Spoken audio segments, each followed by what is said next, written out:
There's a trend going around rating celebrities that you've met. Thought it looked fun, so here we go. Ellen. I was at an event for Finding Dory. Ellen and the entire cast was doing promotions for Finding Dory. I was in the green room. Ellen's handler brings her over to me. Hey, this is Swoozie. Nice to meet you. She did seem like she didn't want to be there just a little bit, and I'm sure she was tired, which is understandable. You're doing promotions. I know Ellen was in a lot of controversy lately. This rating has nothing to do with that. This also is not me rating how I think people are as people. This is just me rating the experience of meeting them. Giving her a 6.5 average rating because it was an average kind of meeting. Next, the GOAT, Stan Lee. 1,000 out of 10. Dude was so cool. It was during E3. I went to Wolfgang Puck's downtown Los Angeles. Walked into the after party, looked to my right. There was nobody there because I was there early. Stan Lee over there sitting down with two dudes. I didn't care what was going on. I walked over like, yo. As I was running over, I was in my head like, please, I hope you're one of the cool ones. Dude was so cool. Like, he stopped talking to his peeps and he was like, what's up, young man? He took pictures with me, he took pictures with all my friends, and people started showing up. He took pictures with everybody, and he treated everybody like he was their best friend. 1,000 out of 10. Next, Kim Kardashian. I did a video about how I met Kim K already. She was so nice. I was at an after party with DirecTV. I met her on the red carpet. Interviewed her, I went backstage, she went backstage too. She came up to me and we started talking. I was getting strong vibes, like, bro, shoot your shot. Like, yo, you ever want to do a collab? Let me give you my number. But her boyfriend was like, right there. I don't want to be disrespectful. If you ever meet Kim K, ask her that picture. There's a very good chance she'll take it with you. I met Anthony Anderson. We actually butted heads when we met. Still a cool dude. I was on a production and he was one of the guest stars, and my agent warned me ahead of time. She was like, just so you know, Anthony Anderson, he still has a lot of hood in him, so be ready. On the day he showed up, they dumped like 12 pages of new script on my lap, and they were just like, memorize all that. And I was like, huh, y'all are crazy. Show up to set, action. I'm reading my lines, but I'm on the struggle bus, y'all. So after like 3 takes of me just messing up these lines, Anthony Anderson goes, Swoozie, real quick, this is clear. This is why you're on YouTube and I'm in Hollywood. Butted heads, then we squashed it. We kept it pushing. Anthony Anderson, 5 out of 10. Still a cool dude. Let's spend some time uplifting each other. Not a lot of us in Hollywood, you know what I'm saying? It's just pretty much Michael B. Jordan and Donald Glover, and that's it. Jada Pinkett Smith. First thing you need to know about her, this woman is Photoshop in real life. Her skin is distractingly perfection. I was at a party, she walked in. I love Matrix 1, not a huge fan of Matrix 2, but she was in one of my favorite movie franchises of all time, so I'm gonna talk to you. She was telling me about how she got the call about the role, how she got the role, what it was like on set. So I threw a curveball at her out of the blue just to see how she'd react. Her son Trey took one of my friends out on a date. I was like, by the way, tell your son Trey to leave my girlfriend alone. What? Whoa. I don't get involved with his love life, so that's not on me. I'm just playing, girl, you good. I'm gonna do Jaden Smith because I met him at the same party as his mom, and I thought he was gonna be weird. When I approached him and started talking to him, I thought he was gonna be like, did you know the square root of pi is carrots? I was expecting him to be like looking all over the room as I was talking to him because of all the memes, you know? Dude was like extra cool. His song Ghost, like I bump in my car a lot. So we were talking about that. He was telling me how he came up with the flow and what it was like when he first heard the beat. And he was saying, my next album, every song is gonna be a banger like that. Next, Obama. Let me throw Obama in here because every 2 or 3 months, all the Instagram meme channels start posting that question in the interview, Kendrick versus Drake. Whenever I'm in the room with a celebrity, I do watch how they treat other people, not just how they treat me. Regardless of all of our political views, after we did the interview, after we took selfies, when we wrapped and he was about to leave, he said, when I walked in, I walked by a side room and noticed y'all had a bunch of assistants in there.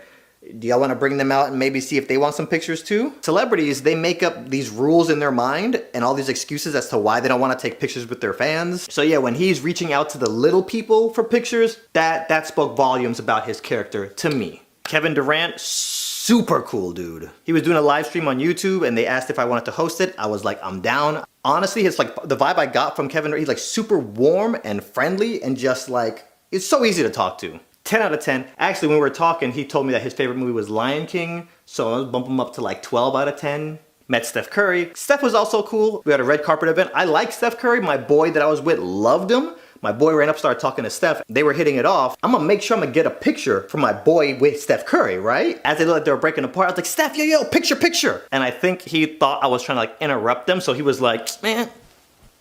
I know Steph Curry did not just shoo me. So then I sat there and I was just like, so once they were done talking, I was like, yo, I'm his boy. Let me get a picture for him real quick. And then he was like, oh. They pose, chicky, cool. So yeah, I'm gonna give Steph, I mean, that whole misunderstanding aside, I'm gonna give Steph a 9 out of 10. Okay, last one. I met J.J. Abrams. Now, I liked J.J. Abrams. I didn't love him, but when I met him, this dude turned me into a fanboy. Me and Bandit were at E3. I was walking this way, he's walking this way. We passed each other, and I'm like, is that J.J. Abrams walking around this crowd? Like he's not J.J. Abrams? Out here like he's a normie. Run back over to him, tap on the shoulder. I'm like, is you JJ? And he's like, yee. Can I get a picture? And he's like, yee.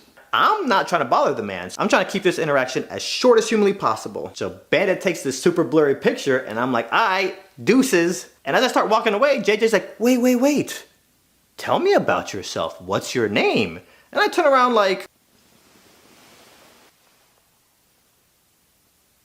you talking to me?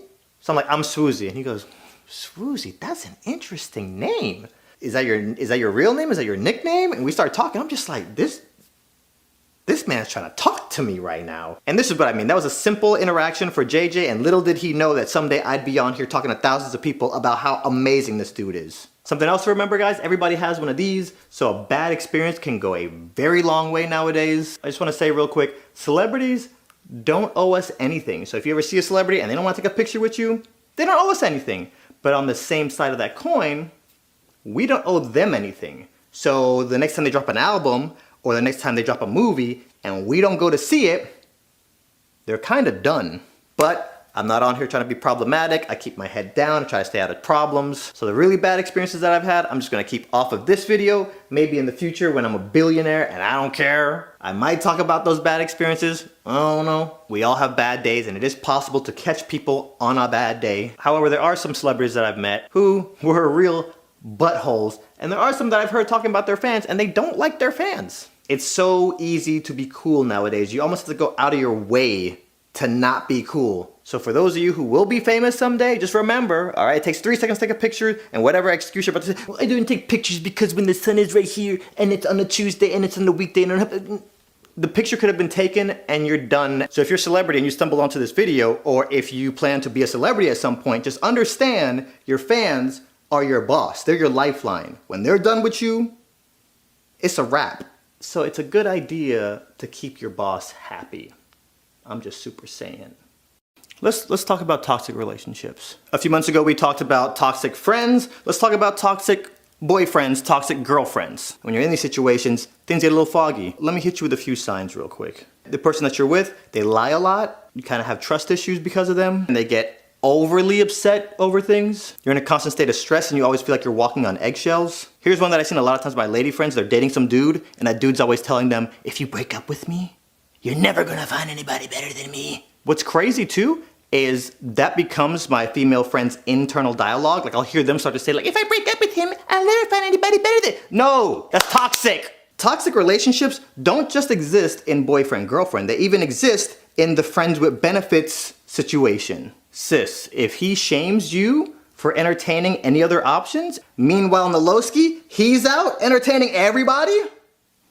Toxic. Here's one that I've seen with a few of my guy friends who are dating toxic girls. The girl will say, you either pick me or your family. I wish a girl would tell me to pick my family or her. Another tell is if you start making excuses to like justify their toxic behavior, because what happens is you start dating somebody toxic and then you start avoiding your friends and family so you don't have to explain their toxic behavior to your friends and family when you see them. Let me tell you all a quick little story. Proceeds to tell a 15-minute story. One day I'm on Xbox and I'm replying to messages and I open one and I see this girl on here, and this girl was fine. Hey, just discovered you today. You're handsome AF. Let's be friends.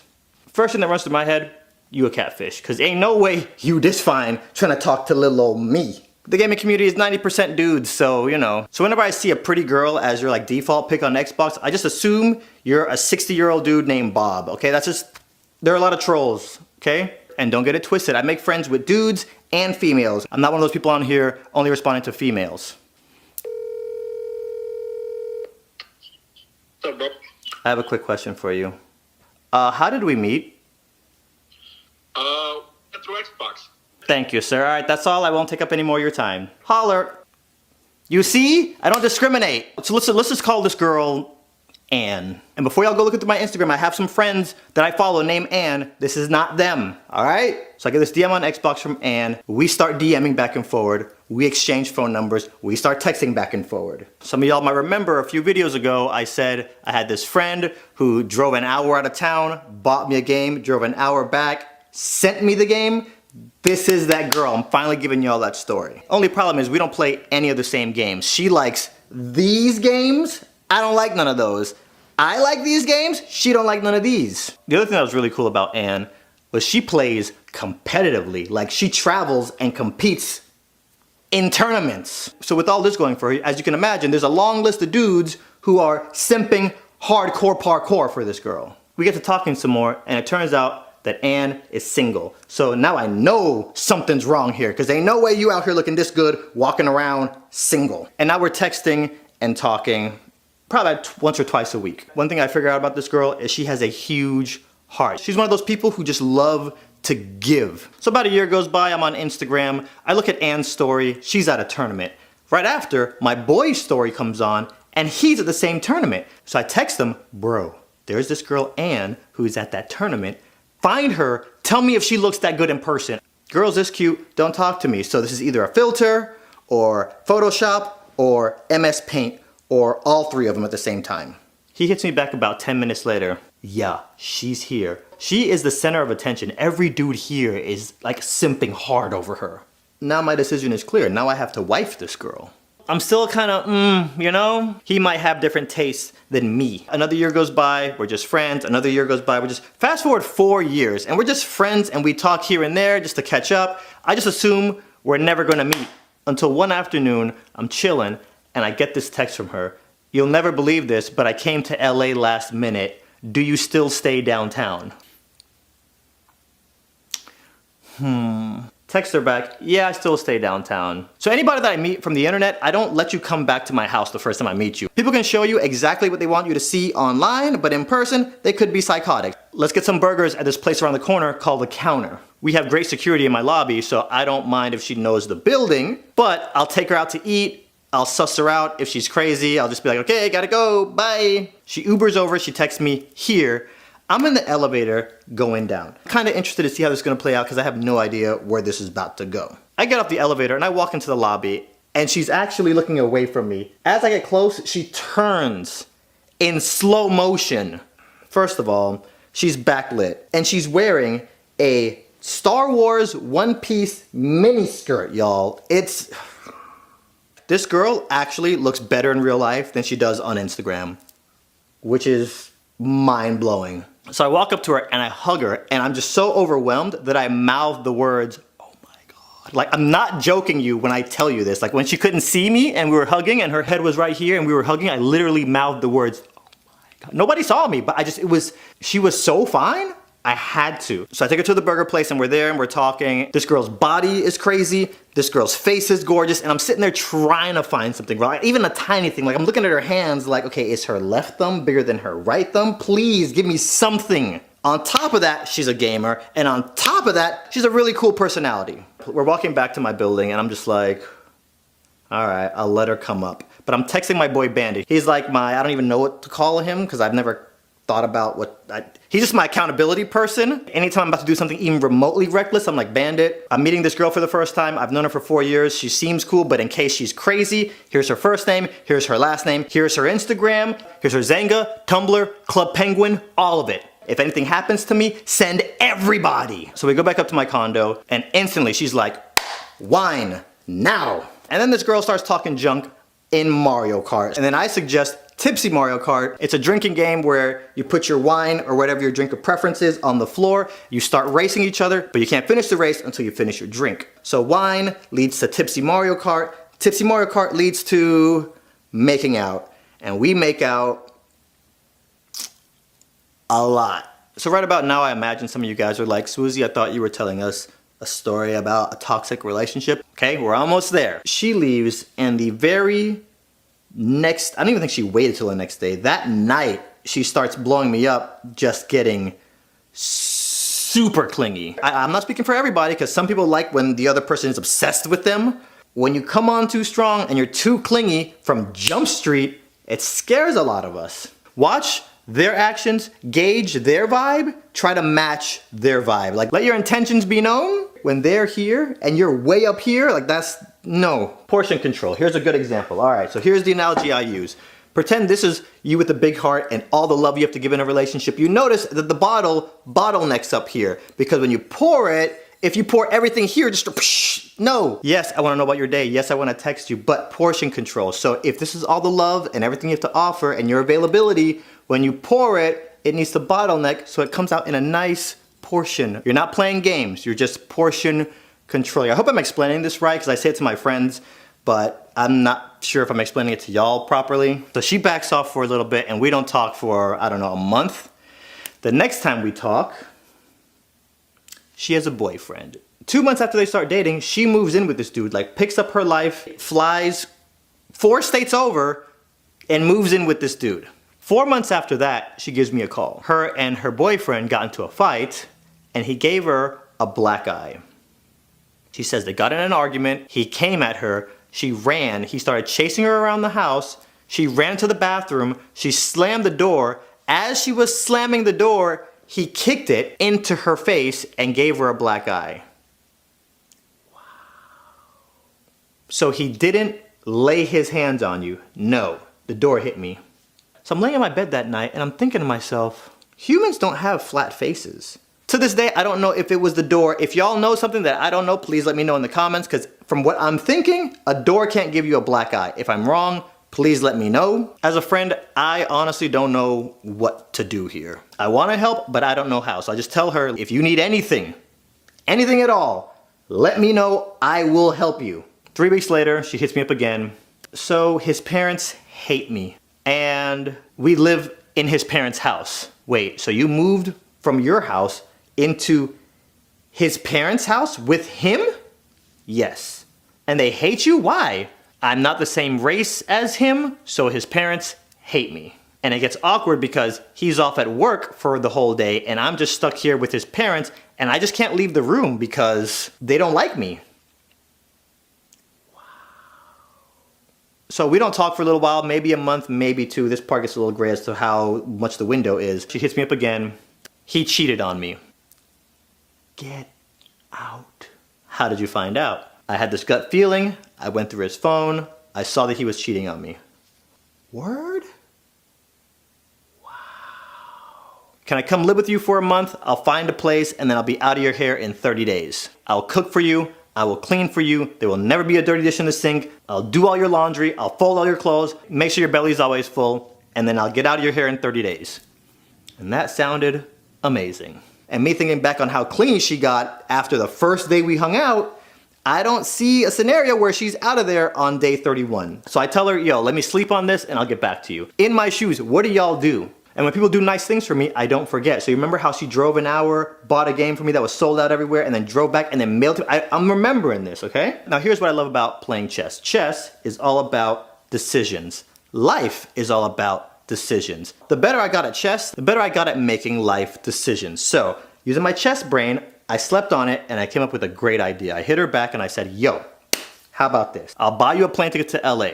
I won't let you stay here. You say you only need 30 days to get on your feet. I will pay for your first month rent anywhere you want to stay. The good thing about LA right now is every apartment gives you the first month free. So if I pay for your first month, you get it for free, and essentially your second month will be what I pay for, so you get 2 months free anywhere you want to stay in LA. How does that sound?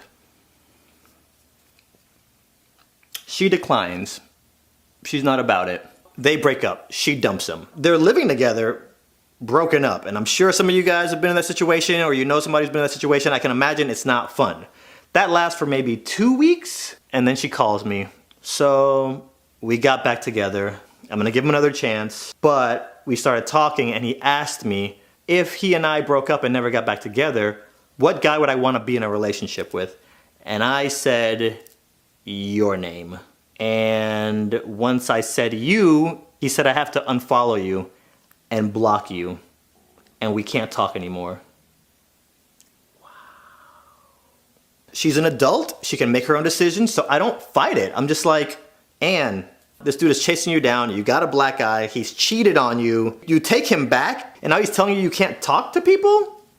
This dude is toxic. So she unfollows me on everything. She blocks me on everything. She calls me the very next day and she's like, you know what? This is stupid. Like, I'm being stupid.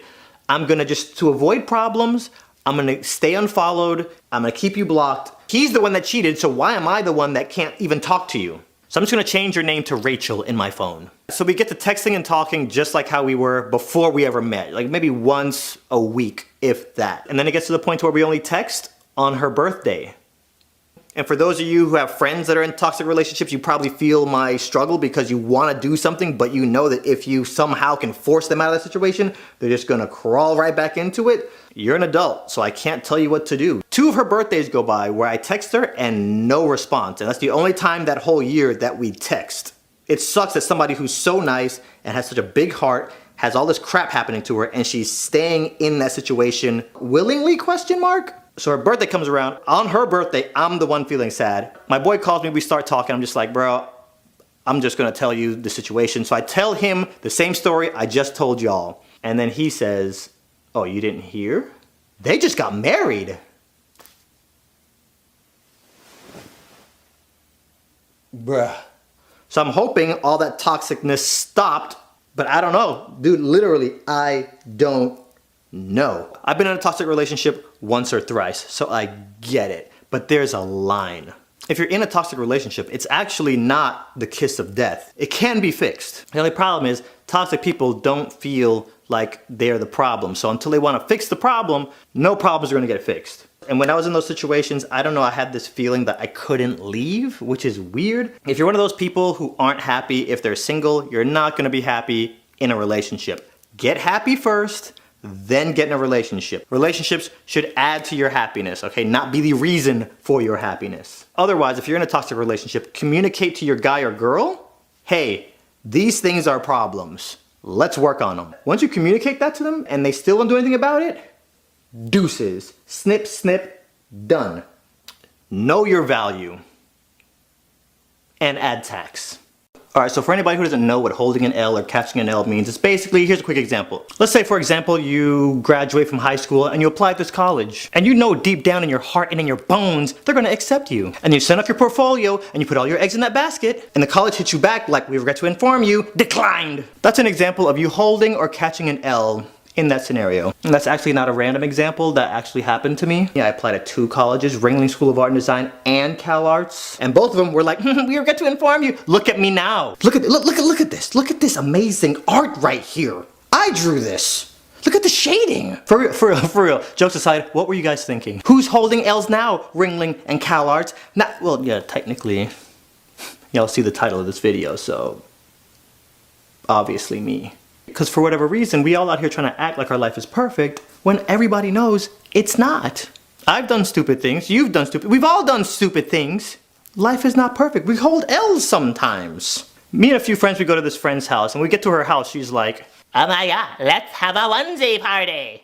I'm from the streets. We don't do onesie parties, like, miss me with that? Stop being a Debbie Downer. Come on, everybody's dying.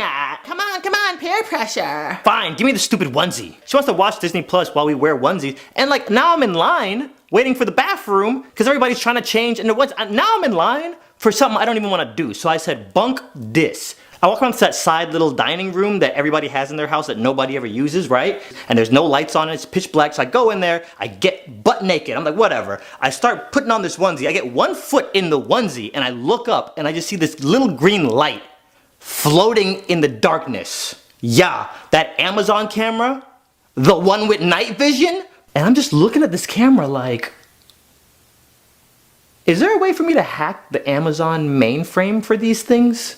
If any indecent pictures or videos ever pops up of me, and it's in night vision, now you know the backstory. This is what happened, okay? If any footage of me does surface, it's not me. It's clearly deep fake. I mean, look at it. Look at the edges of the face right there. You can see, and the lip sync completely off. Let me tell you about this time where I choked hard. I'm at the Grove in LA with my boy Jeffrey. We're at Top Man, so we're there in the men's section shopping around. And Jeffrey runs over to me. Yo. Do you know who Karrueche is? For anybody that doesn't know, Karrueche's a model. She's gorgeous. She used to date Chris Brown. Do you know who Karrueche is? Do I know who Karrueche? Of course. Bro, do you know what I would do to her? I would take Nutella, pour it all over her body, and then well, there she goes, right there. And I look up, and there she go right over there, and I'm right over here, and she's just standing there by herself, like no entourage, no mans, no nobody. Girl, I would not have, if I was your mans, I would not have you out here by yourself for a minute. And then Jeffrey kind of sees us meet eyes, so he just steps away to let me do my thing. And then we just keep meeting eyes. I'm there acting like I'm looking at the clothes like, ooh, look at this. Ooh, oh my God, no. This is $30. And fellas, you know when you're out and you see that girl and she's so fine, and you're like, oh, what do I say? And then you don't say anything, and later that night you're in your bed staring at the ceiling like, oh my God, we could have been married by now. I'm so stupido. Imagine, y'all, imagine if I pulled Karrueche. Y'all couldn't tell me nothing. I don't know if I'm gonna edit this part out or not, but I went home and followed her, and I DM'd her, like, yeah, I was the guy at Topshop. Yeah, she never DM'd me back, so I unfollowed her and then unsent that because it never happened. I'm a different person now. New year, new me. This is already getting depressing. Okay, moving along. So, VidCon. So I emceed and hosted this event for YouTube, and YouTube invited a bunch of brands like Starbucks and McDonald's and Apple. It's all these brands and their marketing teams. So I'm on stage doing my teleprompter thing, and then I kind of go off script. I was like, by the way, you brands even influence us influencers, because Swoozie is a derivative of Nike swoosh. Because I wore so much Nike, the kids in high school used to call me Nike boy, swoosh, Swoozie. So jokingly, but serious, but jokingly, I'm like, Nike, if you're in the audience, holla at me, come sponsor me, please, I'm poor. After I'm done, I'm walking off the stage and these three people walk up to me and they're like, hey, I'm so-and-so, I'm so-and-so, and I'm so-and-so. We're from Nike, nice to meet you. Externally, I was like, oh, nice to meet you. But internally, I was like, so they were like, we don't really sponsor influencers, but we love your vibe, we love your energy. Let's meet back here at 4 o'clock and let's get the conversation started. Now, as any YouTuber or TikToker or anybody invited as a special guest to VidCon will tell you, there's a lot of madness going on. And in this madness, it's very easy to kick into space cadet mode where you're not thinking straight. 4 o'clock Nike, okay, got it. And I'm being pulled this way, moderating panels, being at panels, fans are screaming, jump to this golf cart, and you gotta zip around. I get back to my hotel room, I lay in bed and I'm just like, I look at the time, it is 6 o'clock, baby. Nike didn't give me their email, I didn't get their numbers, I didn't even get their Instagram. Absolutamente nada. Nike, if you're watching, please forgive me. I can change, I swear, baby. She means nothing. I've been through a lot of character development. I'm just gonna do the rest of the video from down here. Okay, let's just persevere and push through. We're almost there. Massive L, party of Uwin. All right, now I was debating on telling you guys this next one because it deals with politics, and I'm not big into politics, but a little while ago I was filming this pilot for a reality show that was following basically famous YouTubers and TikTokers. So the producers tell me they need me for this day and this day to film the pilot. Cool, I lock in. One day I get this email from the White House, and it's an email from Obama's team. This is like his last few months while he's still in office, and they're like, hey Swooz, we love the last 2 interviews you did with Obama. We have something really cool coming up. We thought of you. We can't give you a lot of details, but would you like to come do another interview with Obama plus a very special guest? And we need you on this day, which happened to be the same day that the reality show needed me, so there was a little bit of a scheduling conflict. One thing I strive to be is a man of my word. I hit the producer back and I'm just like, Obama's people just hit me up, they want to do something. Do you think that would be cool? Like, do y'all want to come? Should I ask and see if y'all can come tag along? The producer was like, oh my God, yes, that would be amazing, do it. I emailed them back, guys, I'm honored, thank you so much for thinking about me. I don't know who the special guest was, but Obama, he was really nice when I met him. One problem, I'm filming this thing, Is it okay if I bring a +1 who's a cameraman who's working on this project? Because I promised them that day, not to swing too big, but if possible, a +2, because they need to bring an audio guy too. If not, +1 is great, let me know. I got left on red. However, fast forward about a week, I'm on social media, I see some lady interviewing Obama, and Leonardo DiCaprio. You know how bad I would just love to talk to Leo DiCaprio about Inception? Just L's all over the screen. That pilot, by the way, that I missed that opportunity for, never even got picked up. No. And I have some really embarrassing L's too. Let me share some of those. I was in Portland. I was at a grocery store. I come around the corner. This guy sees me. He's like, Swoozie, yo! Now, one thing I will say. First, if you ever see me out in public, I will say yes to a picture. But here's the thing, whatever energy you come at me with, I try to match it. So if you come at me like, Swoozie, I'm gonna come back at you, yo! So this guy comes at me with that energy, Swoozie! So I'm like, yo, bro, what's up? Swoozie, bro, I've been following you since like middle school. I love your videos. Super high energy, right? You know, it's a quick little conversation and it starts dying down. I look at him and I'm like, yo, is it picture time or nah? This guy looks at me and he's like, nah, I'm good. I felt so crunchy after that. Like I stopped asking people if they wanted pictures. I'm sitting here like, dang, this dude didn't even want to waste 2 megabytes on a picture. Like, you could at least been like, yeah, chicken, okay, delete. Which blows my mind. You're gonna come and be like, and then be like, ugh, picture? You're weird. So just know that if you come up and say hi to me, that dude is still in my head, like messing with me. Okay, I actually had a whole list of L's, but I'm just gonna do one more. This is getting very difficult for me. Okay, this one is more of an unconventional L. It's like a very private L. It's those embarrassing stories that you don't really tell nobody because it's like, it doesn't make you look that good. This is back in my lifeguard days when I was just about to stop working at Hard Rock Hotel. I've been keeping this suppressed for a long time. It's about time I just get it off my chest. Okay, here we go. Hard Rock doesn't let the employees park on property unless you're a manager. You gotta park over at the Universal Studios parking garage. For the people in Orlando who are familiar with the, yeah, okay, you gotta park in that Universal parking garage that the guests park in, the employees gotta park in there. So, pull up, park, Florida be Florida, so it's humid AF. I have the closing shift, so I pull up at 3 o'clock and I just crack my windows, take one step out of the car, and I'm just like, what? Why are you cracking the windows? You're closing tonight. It's gonna be nighttime when you get back here. There's no need to crack the windows. It's not gonna be hot. Go into work my 8-hour shift at Hard Rock Hotel, come back, open the door, and I sit down, and I see a frog on my dashboard. This is not no big old bullfrog. This is not a baby frog. This is a schmedium frog, okay? He's like this big. He's sitting there chilling, looking at me crazy like I just got into his car. Society in America teaches you that if you're the man, you gotta be the man. You can't run from cockroaches, you can't cry.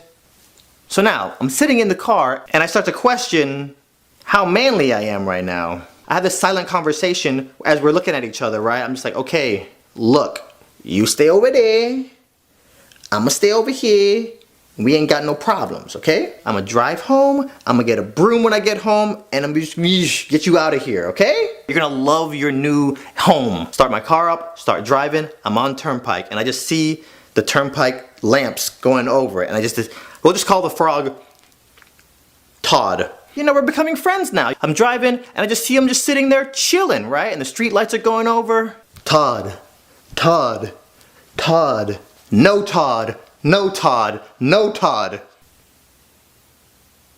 I'm like 15 minutes from my house, so I'm just like, and I'm there driving, right? And I'm just, you can't look.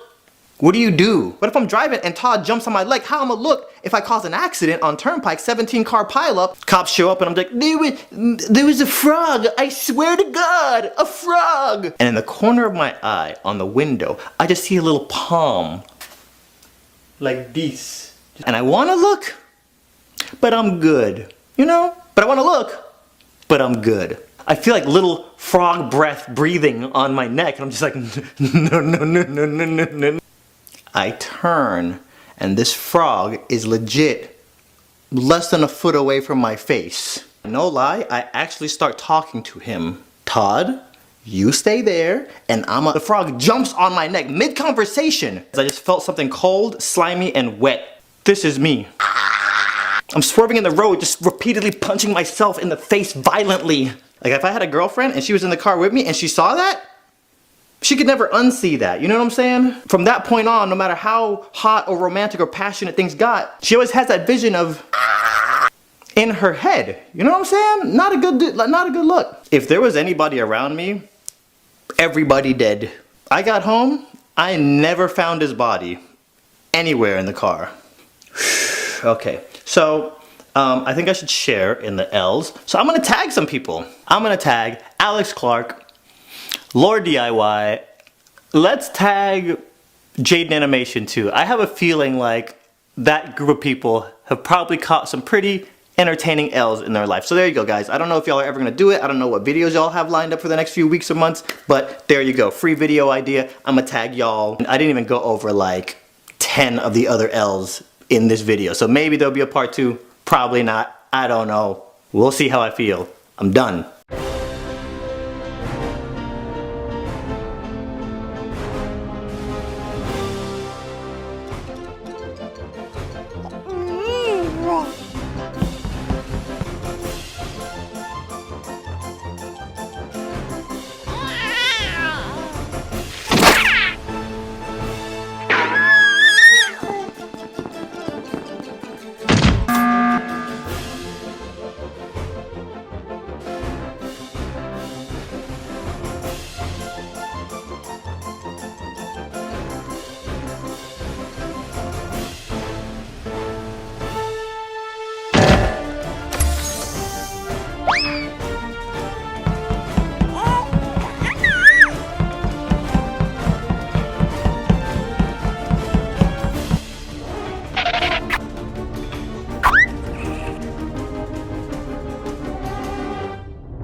We're gonna move fast, so keep up. Video games, greater than sign, bay. But if that's the only problem you gotta worry about, you got life pretty good. Let me explain. I had an ex. She would just vanish off the face of the earth. I didn't know where she was. I didn't know who she was with. When she does pop up, oh, I was just out hanging out with my ex and his new puppy.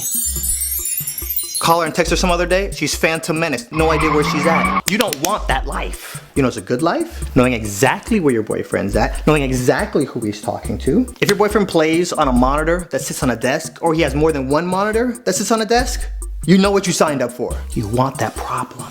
Trust me. You said one more game 5 games ago. Ladies, I'm just here to assimilate y'all. Yes, big words. I studied for my SATs. I never took them, but I studied for them. Moving on. We reply to text very slowly, usually in between games. If you ever see him playing sports like FIFA or Madden, it's probably halftime. And sometimes when we do reply to these texts, we're multitasking, so it's gonna be one word. Some of us boys are messy. We're also super territorial.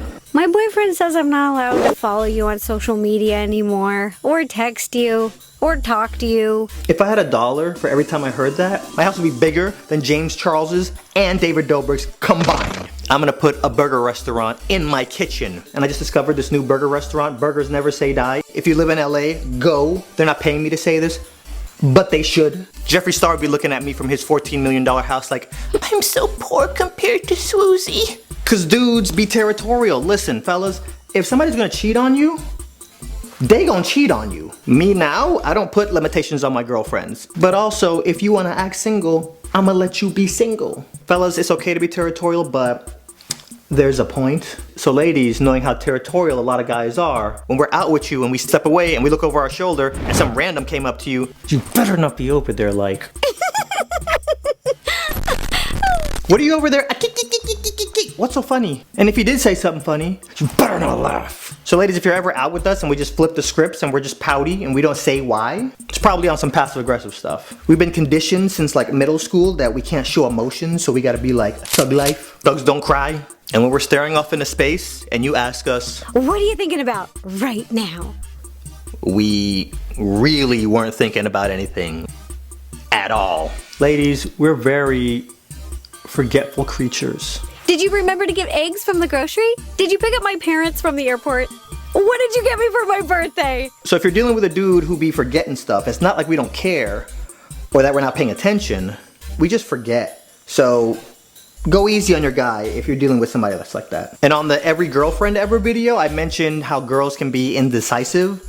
Ladies, we're just as indecisive as you are. So just understand the amount of pressure you're putting us under on a regular basis. We don't like to announce this because a lot of dudes, we're prideful, or no matter what you say or how much logic you throw at us, some of us dudes, we're just never wrong. Why are you making an OnlyFans? That's an app for adult content. I'm not posting stuff like that. I'm using it like an extension of my Instagram. Yeah, the site is known for X-rated content though. Snapchat was known for X-rated content at one point. Would you say Snapchat is the same as OnlyFans?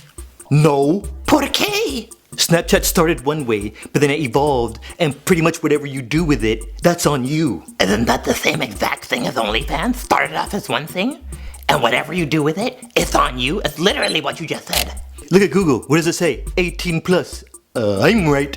You're wrong. Holler at your boy. You prove your boyfriend wrong, don't matter. He'll be on his deathbed 90 years later. Hey, before I die, just one more thing. I just want to remind you, I was right about OnlyFans, okay? You're wrong. I was right. I have the high ground, Anakin. I know you out here trying to catch those simps, and you were wrong. I'm not a simp. You ever say something in a group chat, and people just be talking right over you like you don't even exist? It always happens when you text a question or something that needs a reply, and nobody responds, and then somebody texts right after you, I made chicken nuggies! And everybody's like, oh my god, I love chicken nuggies! You did! Yo, pics! Yeah, keep talking over me like I don't exist, because it's all fun and games until you're out walking your dog, and I run up on you wearing my anime cosplay. I got your chicken nugget pics right here. Plus, Ultra!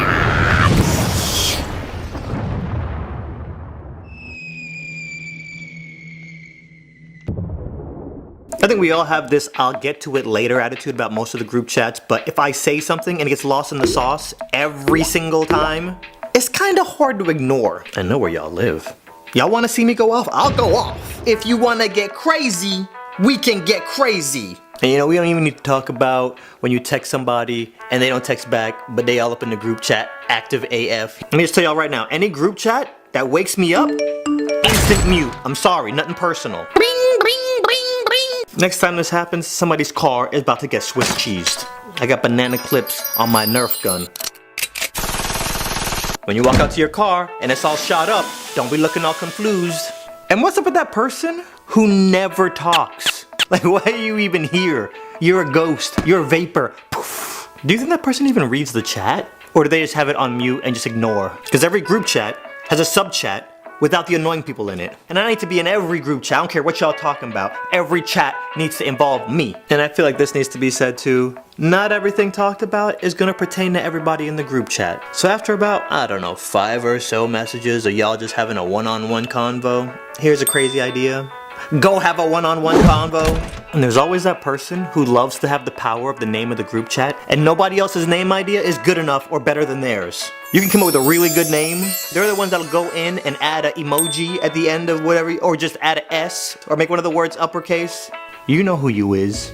If somebody put this in your group chat, first of all, they're probably really good looking and muy inteligente and has great taste in YouTube videos, but that's besides the point. Don't feel attacked if you're guilty of something I mentioned. Just text back, LOL, yeah, that dude Swoozie crazy, and do some course correcting. Holla at your boy. don't get Swiss cheese out here. So I get this text from my homegirl Sharon. So I have this friend, your name came up last night. I showed her your pictures. She wants to meet you. Your friend sounds like she has good taste. She does. So she trying to take me to Taco Bell or nah? How about Chick-fil-A? Wait, Swoozie. I don't like Chick-fil-A or what they stand for. Their chicken is evil. Okay, well, I'm not forcing you to go there. I'm just telling you the story. Okay, carry on. Alright, yeah, the three of us should meet up at Chick-fil-A. No, you and her should go to Chick-fil-A. Just admit it, you're shy to go on a date. Me? Shy? Brr? Now the main reason I want Sharon a third wheel on this date is because the last few months, things have been weird.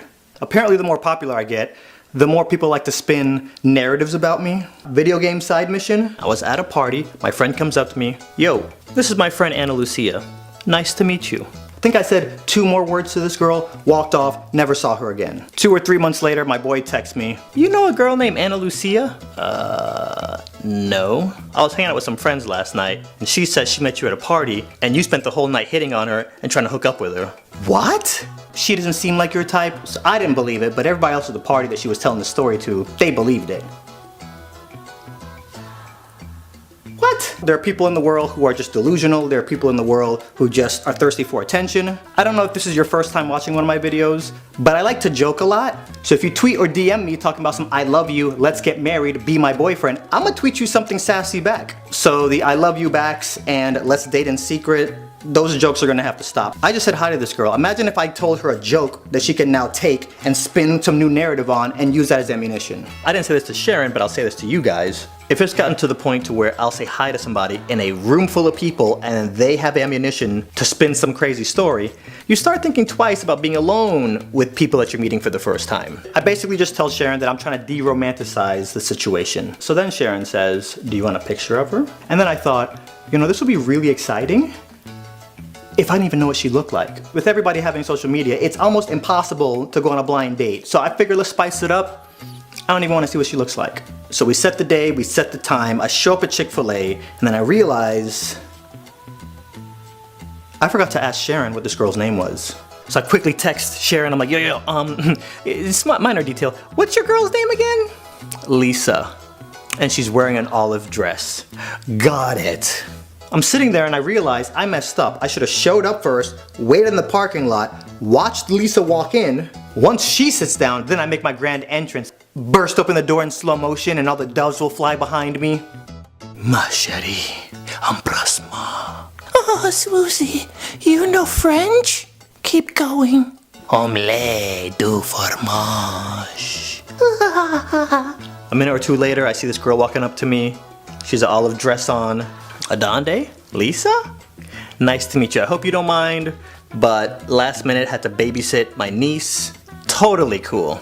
Now in the back of my brain, I'm thinking, did Sharon tell Lisa about this whole de-romanticized thing, and is that why she brought her niece? So we order, Lisa and her niece go over and sit down. When I walk over, Lisa's sitting at the table, but her niece is sitting 5 tables away. Wait, no. Tell your niece to get over here. No, it's okay. It's already weird that I have to bring her. It's not weird at all. Trust me. I call her niece over. She comes and sits down next to her aunt. So I'm talking to Lisa. She's telling me about her job, what she does. I'm bringing the niece into the conversation. Me and her niece start talking about Frozen 1 versus Frozen 2. She liked Frozen 2 better than Frozen 1. I think she's crazy. Animation in Frozen 2 was awesome. Frozen 1 overall, better. If you disagree with me, you're wrong. So as we're talking, Lisa says, I'm gonna be honest, I don't follow a lot of influencers on YouTube. I don't even know what that whole world is about. My sister really doesn't understand any of this. She won't even let my niece go on Twitter, TikTok, YouTube, and none of those. What is that like? Like, how old are you? 16. And you can't go on any social media? You know, I sneak and I watch some YouTubers, but I'm not allowed to be on social media. I don't understand the whole social media thing, and Sharon says like you have 1 million subscribers? You know, I have a little bit more than that, but who's counting? It's whatever. Like, do people come up to you and ask for your autograph and ask for pictures and stuff? She's still talking, and I notice these 4 girls on the other side of the restaurant just staring at me. And I'm thinking, how funny would it be if mid-sentence she's like, do people ever recognize you? And this whole table comes over and starts talking to me. As we keep talking, I realize the table next to them are staring at my table. Next thing you know, every kid in this restaurant, I see them and looking at my table. But then again, there are times where I'll go out and this will happen and the people are too scared to come up to me. If I'm out even at like a restaurant, if I'm mid-chew and you ask for a picture, I will take the picture with you, I promise. The only time I will not do it is if you're the guy tapping me on the shoulder when I'm using the bathroom in the Chicago airport. Imagine being at the John, taking care of business, and then you feel a hand. Has anybody ever touched you in a public bathroom? Somebody tapped me and I turn around and look at him like, he got a picture. But bro, let me finish. You let me finish. You feel me? So by the time we finish eating, everybody in the restaurant is staring at our table. Clean up the table, stand up with the tray. The first girls that start staring at me, you run over. Excuse me, we're so sorry to bother you. Yes? This is really weird. But, are you the girl from TikTok? What? No? What? No? What are you talking about? You're the girl, you're her. Yeah, you're her. And then her niece beelines to the exit. Everybody in the restaurant, their eyes follow her. Hold up. Half the people in this restaurant were sitting behind her. So that means they recognized her from the back of her head. I am irrelevant. Hand to God, these girls started talking to me first and then asked if she was on TikTok. You could see all the sparkles in these kids' eyes. Lisa's standing over here watching all this, super confused. Your niece is TikTok famous, just so you know. She's not even allowed to have the app on her phone. I'm pretty sure if you grabbed her phone right now, the app is there. She literally turned red as she ran to the car. So we walk outside. So, what's your TikTok name again? I don't have TikTok.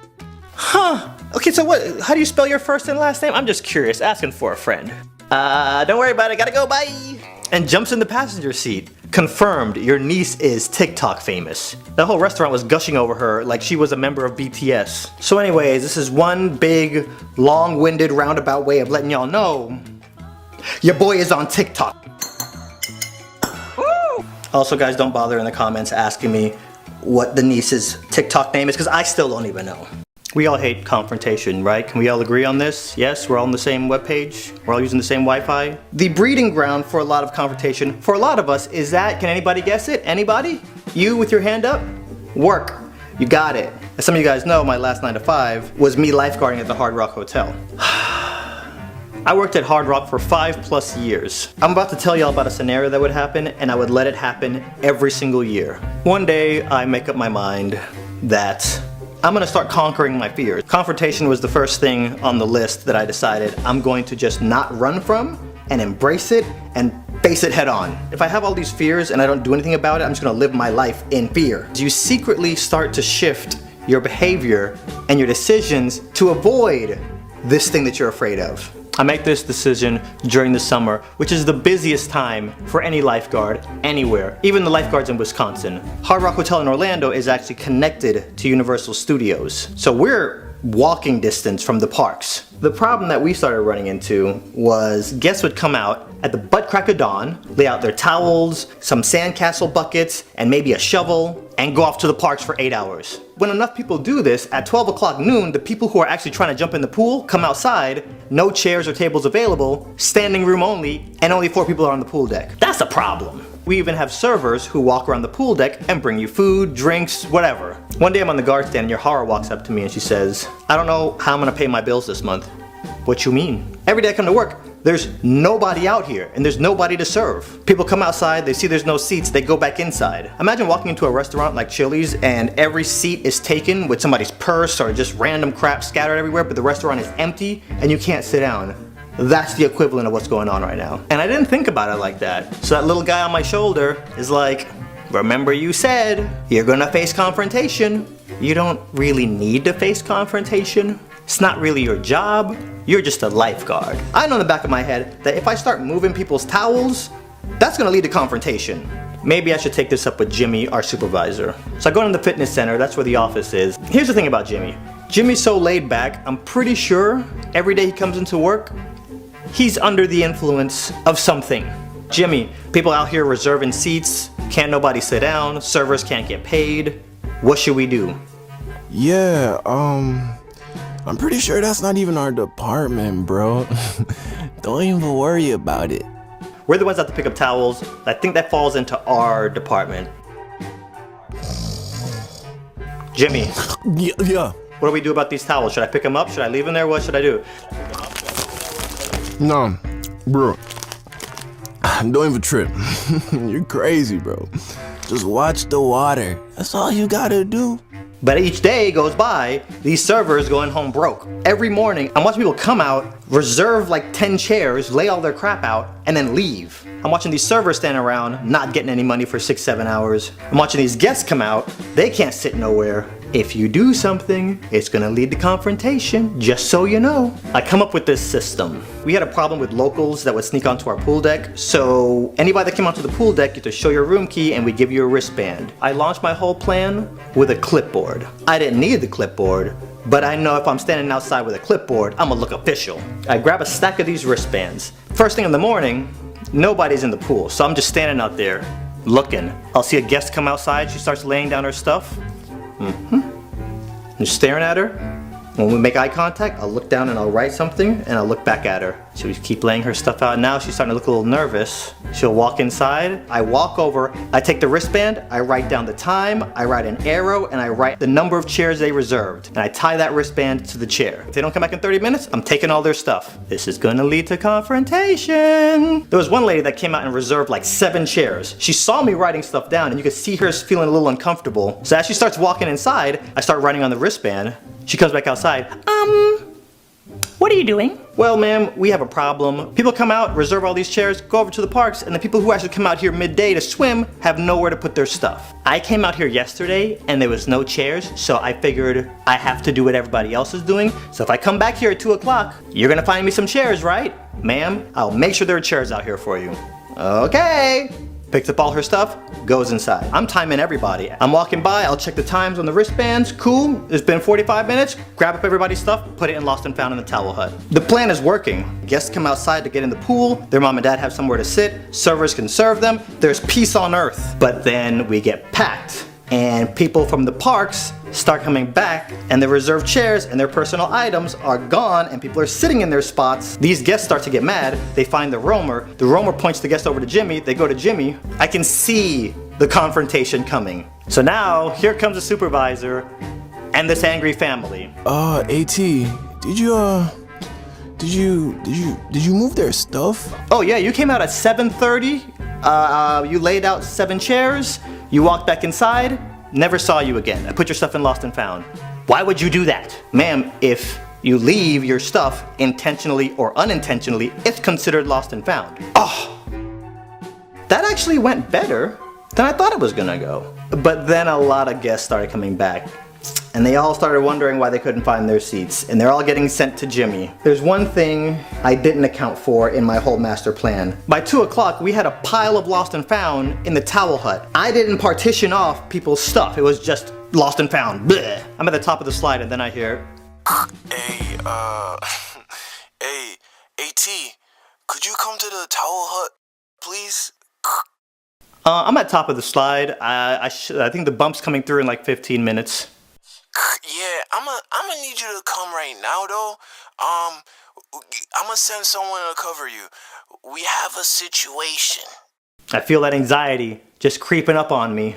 I round the corner and I'm walking to the towel hut and I see this lady with her 2 kids. They all look peeved. Can I help you, ma'am? Yeah, I laid my stuff out and went inside for a few minutes and my stuff is gone and there's no chairs now. Oh yeah, I remember you. You were sitting second row, right? Yes. Yeah, no, actually, you were gone for 6 hours and yeah, your stuff is over here. She's telling me what she left out and I hand her back her stuff and then I say, is there anything else? And I see this light bulb go off in her head. Yeah, I had this very expensive suntan lotion.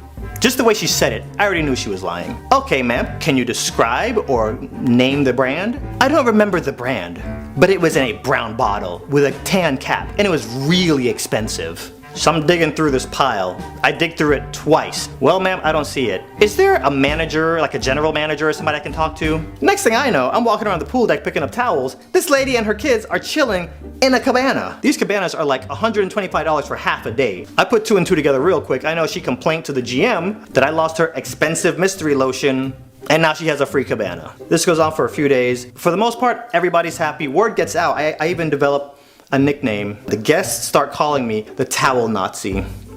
It was going good for a little while. And then one day, the sun wasn't even up. I'm stalking the cabanas, and I see this shadowy figure laying stuff out on like 15 chairs. What concerned me was the size of this silhouette. This dude, even in the dark, looked like Arnold Schwarzenegger ×2. Bodybuilding competition type body. Well, this is how we die. You know what? I got this. I go over, right on the wristband. My hands are like shaking as I write this. You guys see this? I am sweating retelling this story. He laid out a bunch of personal items. Suntan lotion, headphones, barbecue grills. Had I not witnessed him lay that stuff out and then leave, I would have thought nobody is stupid enough to lay all this stuff out here. So that made this whole situation the perfect storm for confrontation. He's not gonna come from like, oh man, my stuff is gone, oh well. I know that's not how this is gonna go down. I give him a little bit extra time. I give him like an hour, and I don't see this dude, so I pick up all of his towels. I'm on the guard stand, and then I start thinking, maybe 3 o'clock will come, my shift will be over, and I can leave before Arnold Schwarzenegger gets back and kills me. There's a clock on the side of the building, and I'm just eyeballing that second hand, waiting for 3. It's like 2:30. I'm like, come on, baby, come on, please. I'm almost there, please. Guess who comes strolling out? He sees that his whole row is occupied with other people. Hey, mom, I just wanted to call and say I love you. I'm totally not in any danger at all, whatsoever, even remotely. I see all the lifeguards look at him, and they look at me, and they're ready for a show. I see this guy and his family disappear into the towel hut. Yo, AT, we have a situation. Oh, man. Hello? Yo, what's up? We have a situation? We do? You just called and said we had a situation. Oh, yeah. Yeah, you better come to the towel hut. Yo, Aaron, can you bump AT? He about to die. Aaron bumps me, walk over to the towel hut. Now, I turn the corner and I see this dude, and the first thing I notice is he has what looks like bear claws on his back. How did he get those? I don't know, but this guy seems like like he's very aggressive. He turns around. I'm coming to my stuff and it's not here. Did you move my stuff? Yes, sir, I did. What? What possessed you? What do you think? Those are my belongings. You want to see collateral damage? I'll give you collateral damage. I will terminate you now. And this guy is just popping off. Still sweating, by the way. I think it's getting bigger. When somebody talks to you like you're a dog, that's embarrassing. Amplify that by a whole pool deck of people looking at you. I look up, everybody in the hotel is pressed up against their window looking down at me. The housekeeping ladies are looking down over the balcony. In my head, I'm thinking, this dude's about to swing on me. Okay, Adonde, you need to know what you're gonna do. And I make up my mind, I will sit here and take everything this guy's about to give me unless he swings on me. So anything below that line, we good. I will sit here and I will take it. It's just embarrassing. He's in the wrong. I'm in the right. He's just going off because he's not getting his way. So he finishes. You think that's the end of the story and we're done. No. Hey, hold up, yo, AT, you moved her stuff too, bro. Why, Lord. Yes, ma'am, what can I do for you? You moved some of my stuff too. Okay, I walk into the towel hut, go to the lost and found. What did I move of yours? I had a bracelet. You left a bracelet out here. Yes, the sharks can smell blood in the water now. I didn't pick up any bracelet. Since you're going around picking up everybody's stuff, this is kind of your responsibility. I want to talk to your manager's manager right now. Jimmy comes back out with Mark. This is how she starts off her sentence. Yes, I work for the New York Times. And this man here lost my bracelet. She just smelt free, so she decided to jump on it. She got a cabana for the rest of the week. I'm not gonna lie to you guys, if I had to do this all over again, I would do the same thing. Because guess who got Employee of the Month? And with Employee of the Month, you get a $1,000 check. And when you win Employee of the Month, you get entered in for Employee of the Quarter. Guess who won Employee of the Quarter? But you get another $1,000 check. And when you win Employee of the Quarter, you get nominated for Employee of the Year. I didn't win Employee of the Year. My acceptance speech for Employee of the Quarter, I tried to be humble, but it just came out as like bragging. If you have a fear that you're currently dealing with, just face it head on. Me stepping up and facing my fears put an extra $2,000 in my pocket. And considering I was making $11,000 a year as a lifeguard, that helped out a lot.